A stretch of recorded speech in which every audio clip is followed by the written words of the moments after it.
अरे राज्याचे लाडके उपमुख्यमंत्री तथा पुणे जिल्ह्याचे पालकमंत्री नामदार अजितदादा पवार साहेबांना विनंती आहे, दादा आपण कृपया या ठिकाणी आम्हाला मार्गदर्शन करावं. आदरणीय दादा.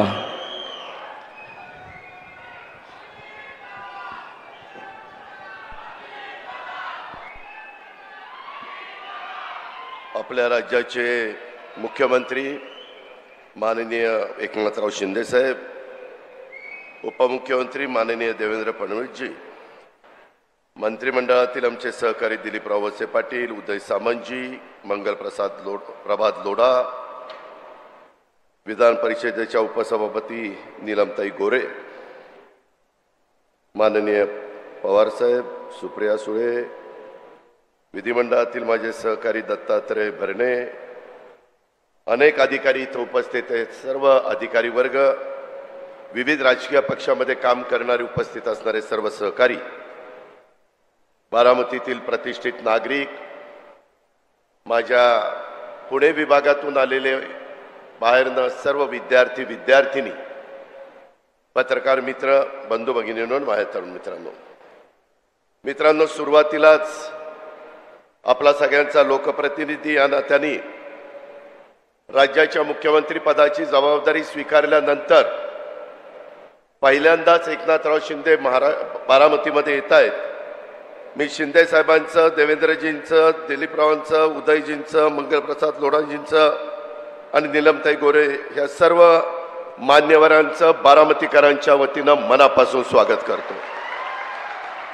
थोडा उशीर झाला त्याबद्दल दिलगिरी व्यक्त करतो, कारण सकाळी एक महत्त्वाचा कार्यक्रम मुख्यमंत्र्यांना कोकणातला लागला, तो कार्यक्रम करून ते आपल्याकडे आलेले आहेत. आता ह्याच्यानंतर देखील छत्रपती संभाजी महाराजांचं वडू आणि तुळापूरला आपण स्मारक करतोय. त्याच्यानंतर लहुजी वस्ताद साळवेंचं एक स्मारक पुणे शहरामध्ये करतोय, त्याही कार्यक्रमाला जायचं आहे. मित्रांनो, सुरुवातीच्या काळामध्ये तुम्हाला सगळ्यांना मंगल प्रभात लोढांनी सांगितलं, खरं तर विभागीय स्तरावर नमो महारोजगार मेळावे हे महाराष्ट्राने प्रत्येक विभागामध्ये घ्यायचं ठरवलं. पहिलं राज्याची उपराजधानी असणारी नागपूरमध्ये घेतला. त्याला उदंड अशा प्रकारचा प्रतिसाद माझ्या तिथल्या मुलामुलींनी दिला. त्याच्यानंतर दुसरा मराठवाड्याला लातूरला झाला, तिथेही चांगला प्रतिसाद मिळाला. तिसरा उत्तर महाराष्ट्राचा अहमदनगरला घेतला, तोही पूर्णत्वाला गेला. आणि कोल्हापूर, सातारा, सोलापूर, पुणे या 5 जिल्ह्यांचा बारामतीमध्ये पश्चिम महाराष्ट्राचा आज मेळावा होतोय. आज आणि उद्या 2 दिवसाच्या करता हा आहे. नोंदणीकृत उद्योजक जवळपास 350 झालेले आहेत. अधिसूचित केलेली रिक्त पदं 55,000 आहेत. उमेदवारी नोंदणी 33,000 झालेली आहे. मित्रांनो, आम्हाला माहिती आहे, आम्ही अनेक वर्ष राजकीय जीवनामध्ये काम करतो. सगळ्यांना नोकऱ्या मिळणं थोडंसं अडचणीचं ठरतं, परंतु अशा प्रकारचे कार्यक्रम सातत्याने घ्यायचे, मुलांना मुलींना तयार करायचं. मध्ये राज्याच्या मुख्यमंत्र्यांनी, उपमुख्यमंत्र्यांनी आम्ही एक जर्मनच्या बरोबर करार केलेला आहे. जर्मनला 5 लाख मुलं मुली लागत आहेत. त्यांची अट एवढीच आहे, जर्मन भाषा आली पाहिजे आणि त्यांचे ITIचे जे कोर्सेस आहेत ते त्याच्यामध्ये आले पाहिजे. मित्रांनो, आपल्या भागामध्ये नाही, परंतु राज्यात, देशात, परदेशामध्ये मोठ्या प्रमाणावर रोजगार उपलब्ध आहे. फक्त आपण त्या संधीचं सोनं केलं पाहिजे. आज इथं मगाशी लोढा साहेबांनी सांगितलं, मी आपल्याला पण सांगू इच्छितो, माझं त्यांचं बोलणं झालं. अभ्यासक्रम, mechano is housekeeping, front office सेवा, इमारत देखभाल, फलोत्पादन आणि लँडस्केप संप्रेषण कौशल्य आणि इमारत देखभाल प्रयोगशाळा, असे 5 कोर्सेस ते आपल्या कृषीमूल्य शिक्षण संस्था ITI आपलं मोरगाव बारामती रोडला आहे, तिथं काही कोर्सेस देऊ इच्छित आहेत. आणि माळेगावचा ITI तिथं काही कोर्सेस आपण देतोय. साधारण मुलांनो मुलींनो 15 ते 30 दिवसाचे कोर्सेस आहेत. आणि ते कोर्सेस तुम्ही चांगले केले तर एक 30ची बॅच बाहेर पडणार आहे. यामध्ये अनेकांना स्वतःच्या हाताला काम त्या बाबतीमध्ये उपलब्ध होणार आहे. ते आपल्या सरकारची भूमिका आहे आणि त्या पद्धतीने सरकार काम करत आहे. आज अनेक वेगवेगळी बारामतीमध्ये झालेली कामं त्याची उद्घाटन स्वतः राज्याच्या प्रमुखांनी मुख्यमंत्र्यांनी केली. माझी मनापासूनची इच्छा होती की मुख्यमंत्री उपमुख्यमंत्र्यांनी स्वतः जाऊन ते पाहिलं असतं. आता मला जे तुम्हाला इथं स्क्रीनवर दाखवलं त्या स्क्रीनवर जे पाहिलं ते जसंच्या तसं आपण तिथं केलंय. मला पोलीस उपमुख्यालयाच्या बाबतीत माझ्या बऱ्हाणपूरच्या ग्रामस्थांना सरपंचांना धन्यवाद द्यायचे की 66 एकर जागा अशीच पडलेली होती. त्याच्यामध्ये आपण बऱ्हाणपूरच्या सर्वांना विश्वासामध्ये घेतलं आणि 132 कोटी रुपयाचं पोलीस उपमुख्यालय तिथं केलेलं आहे. अजून त्याच्यात काही गोष्टी करायच्यात. त्याबद्दल देवेंद्रजींच्या बरोबर मुख्यमंत्र्यांच्या बरोबर मी बोललेलो. तेही काम नजीकच्या काळामध्ये पूर्णत्वाला जाईल. पोलीस हाऊसिंग बारामती इतकी दुरावस्था झालेली होती. आपले पोलीस कसे तिथं राहत होते मला शंका यायची. मला कमीपणा वाटायचा. आणि मग 4 एकर जागेमध्ये पूर्वी 73 क्वार्टर्स होत्या परंतु 7-7 मजली एक इमारत बांधून आपण 196 क्वार्टर्स तिथं केल्या आणि 75 कोटी रुपये तिथं आपण खर्च केला.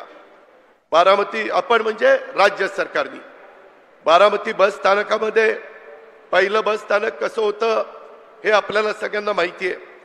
जागा कमी होती. पूर्वी 5 एकर 10 गुंठे जागा होती परंतु नंतर मी 53 गुंठे जागा वाढवण्याच्या करता अनेकांनी मला मदत केली. त्याच्यामध्ये डॉक्टर रमेश भोटे असतील, विजय गालिंदे असतील, गोंजारी असतील, आमचे इंगोले असतील, बोरी असतील, पाथरकर असतील, नंतर कायम खानी नजमुद्दीन असतील. या सगळ्यांनी सहकार्य केलं आणि मी विशेषतः बारामतीकरांना धन्यवाद देईल. हे काम चालू असेपर्यंत तुम्हाला थोडंसं अडचणीच्या ठिकाणी जिथं कसब्यामध्ये जावं लागत होतं परंतु तेही तुम्ही सहन केलं आणि आता महाराष्ट्रामध्ये नंबर 1चं बस स्थानक आज बारामतीचं आपण सगळ्यांनी निर्माण केलं. माझा सतत दृष्टिकोन हाच असतो, करायचं तर नंबर 1चं करायचं, नाहीतर त्याच्या भानगडीत पडायचं नाही.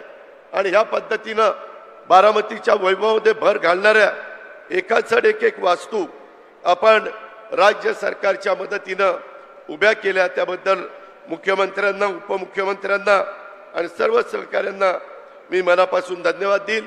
संबंधित कॉन्ट्रॅक्टर, अधिकारी, संबंधित आर्किटेक्ट यांचाही आपण सत्कार केला. या सगळ्यांच्याच मुळे हे घडलंय. अजूनही बऱ्याच गोष्टी पाईपलाईनमध्ये आहेत. मित्रांनो, ती पण कामं लवकरात लवकर पूर्णत्वाला कशी जातील मला मुख्यमंत्र्यांना सांगायचं आहे. हे माझी फुशारकी नाही परंतु या प्रत्येक इमारतीमध्ये पाया घेतल्यापासून इमारत पूर्णत्वाला जाईपर्यंत कमीत कमी एकेका इमारतीला मी 40 वेळा तरी भेटी दिल्या असतील. सतत इथं हे करा, तिथं ते करा. शेवटी माझ्या बारामतीकरांना पण अभिमान वाटला पाहिजे की खरंच आपल्या इथं जे काम झालंय ते अत्युत्तम काम झालेलं आहे. या प्रकारे आपण त्याच्यामध्ये पुढे जातोय. मित्रांनो, इथून पुढं अशाच पद्धतीनं नमो महारोजगार मिळावे. महाराष्ट्रामध्ये पहिलं रिजन वाईज झाल्यानंतर याकरता राज्य सरकार मोठ्या प्रमाणावर निधी देखील देत आहे आणि एकच अपेक्षा आहे की आमच्या मुलांना, मुलींना जे बेरोजगार आहेत त्यांना रोजगार मिळाला पाहिजे, त्यांना तिथं हाताला काम मिळालं पाहिजे. अशा प्रकारची आमची सर्वांची भूमिका आहे.